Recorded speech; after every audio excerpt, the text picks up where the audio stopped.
તમે જોઈ રહ્યા છો ઈટીવી ભારત. નજર કરીએ આજના મહત્વના સમાચારો ઉપર. વડાપ્રધાન નરેન્દ્ર મોદી અસમમાં ₹11,600 કરોડના પ્રોજેક્ટ્સ લોન્ચ કર્યા. ગુવાહાટીમાં રમતગમત અને મેડિકલ ઇન્ફ્રાસ્ટ્રક્ચર તેમજ કનેક્ટિવિટીને પ્રોત્સાહન આપતા પ્રોજેક્ટનું લોકાર્પણ. નોટિસ આપવા માટે ક્રાઇમ બ્રાન્ચની ટીમ રવિવારે દિલ્હીના મંત્રી આતિશીના ઘરે પહોંચી. ભાજપ દ્વારા આમ આદમી પાર્ટીના ધારાસભ્યોના હોર્સ રાઇડિંગના આરોપની તપાસ માટે ટીમ તેમના નિવાસ સ્થાને પહોંચી. શ્રીલંકન નેવી દ્વારા 23 ભારતીય માછીમારોની ધરપકડ. સીમા પર માછીમારી કરવાનો આરોપ. માછીમારો પાસેથી તેમની 2 પાવર બોટ જપ્ત કરી. યુપીએટીએસે આઈએસઆઈના એજન્ટને દબોચ્યો. રશિયાના દૂતાવાસથી પાકિસ્તાનને મોકલતો હતો ગુપ્ત માહિતીઓ. એજન્ટ સત્યેન્દ્ર સેવાલ હાપુડના સહમુદ્દીનપુરનો રહેવાસી.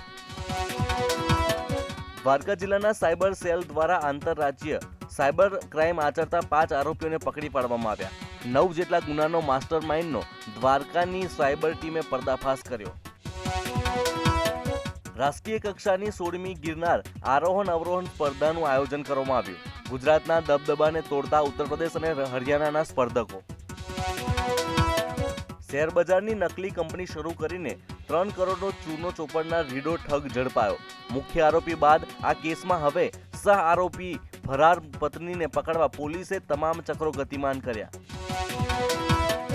યાત્રાધામ અંબાજીમાં ટ્રાફિક સમસ્યાનું હવે થશે નિરાકરણ. 5.25 કિલોમીટરનો બાયપાસ રિંગ રોડ જુલાઈ માસ સુધીમાં થઈ જશે તૈયાર. શુભમન ગિલે વિશાખાપટ્ટનમમાં બેટથી મચાવી ધમાલ. ઇંગ્લેન્ડ સામેની ટેસ્ટમાં 3જી સદી ફટકારી. સદી ફટકારીને તમામ ટીકાકારોને જડબાતોડ જવાબ આપ્યો. દક્ષિણ આફ્રિકાના પૂર્વ કેપ્ટન એબી ડી વિલિયર્સે અનુષ્કા શર્માની પ્રેગ્નન્સી લઈને ફેન્સની સામે સત્ય જાહેર કર્યું.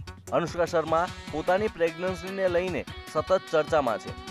તો આ હતા આજના મહત્વના સમાચાર. વધુ માહિતી અને અપડેટ્સ માટે લોગિન કરો www.etvbharat.com.